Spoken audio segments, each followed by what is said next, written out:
Welcome to ABN digital exclusives. America ఎంత అభివృద్ధి చెందిన దేశమో ప్రత్యేకంగా చెప్పనక్కర్లేదు. ముఖ్యంగా అక్కడి పోలీస్ వ్యవస్థ సాంకేతిక పరిజ్ఞానం సాయంతో ఎంత చాకచక్యంగా పనిచేస్తుంది. ఎలాంటి నేరగాన్ని అయినా రోజుల వ్యవధిలో కటకటాల వెనక్కి పంపిస్తుంది. అలాంటి పోలీసులకు ఒక భారతీయుడు చుక్కలు చూపిస్తున్నాడు. నేరం చేసి 9 ఏళ్లు గడుస్తున్నా ఇంకా వారికి చిక్కకుండా తిరుగుతున్నాడు. దీంతో అతడిపై అక్కడి FBI భారీ రివార్డు ప్రకటించింది.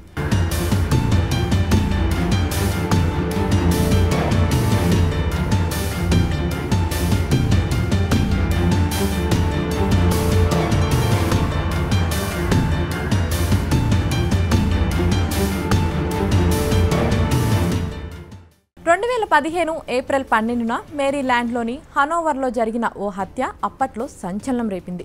భారత్కు చెందిన భద్రేష్ పటేల్, అతడి భార్య పాలక్ స్థానికంగా ఉండే ఓ డోనట్ దుకాణంలో పనిచేసేవారు. అయితే భార్య వీసా గడువు తీరడంతో పాలక్ భారత్ తిరిగి వెళ్లిపోవాలని నిర్ణయించుకుంది. ఇది నచ్చని భద్రేష్ పటేల్ తన భార్యను ఎలాగైనా అంతం చేయాలని నిర్ణయించుకున్నాడు. ప్లాన్ ప్రకారం ఇద్దరూ కలిసి నైట్ షిఫ్ట్లో ఉండగా అర్ధరాత్రి దాటిన తర్వాత ఆ దుకాణంలోని కిచెన్లో పనిచేస్తున్న పాలక్ దగ్గరకు వెళ్లి పలుమార్లు కత్తితో పొడిచాడు. తీవ్రంగా గాయపడిన ఆమె అక్కడికక్కడే ప్రాణాలు కోల్పోయింది. హత్య అనంతరం తన అపార్ట్మెంట్కు వచ్చిన భద్రేష్ కొన్ని వస్తువులు తీసుకుని న్యూజెర్సీ ఎయిర్పోర్ట్కు వెళ్లినట్లు సీసీటీవీ దృశ్యాల్లో కనిపించింది.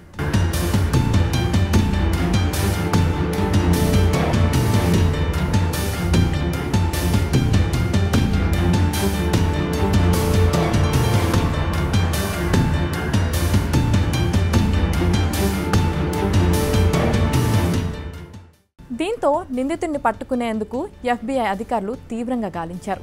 కానీ తర్వాత అతడి జాడలేదు. దీంతో 2017లో అతన్ని టాప్ 10 మోస్ట్ వాంటెడ్ జాబితాలో చేర్చింది. తాజాగా రివార్డు కూడా ప్రకటించడంతో ఈ హత్య ఉదంతం మరోసారి వార్తల్లోకి వచ్చింది. నిందితుడి ఆచూకీ తెలిపిన వారికి $2,50,000 అంటే భారత కరెన్సీలో దాదాపు 2 కోట్లకు పైగా ఇస్తామని FBI వెల్లడించింది. నిందితుడు భద్రేష్ కెనడా పారిపోయి ఉంటాడని లేదా భారత్కు తిరిగి వెళ్లి ఉండవచ్చని అనుమానిస్తున్నారు.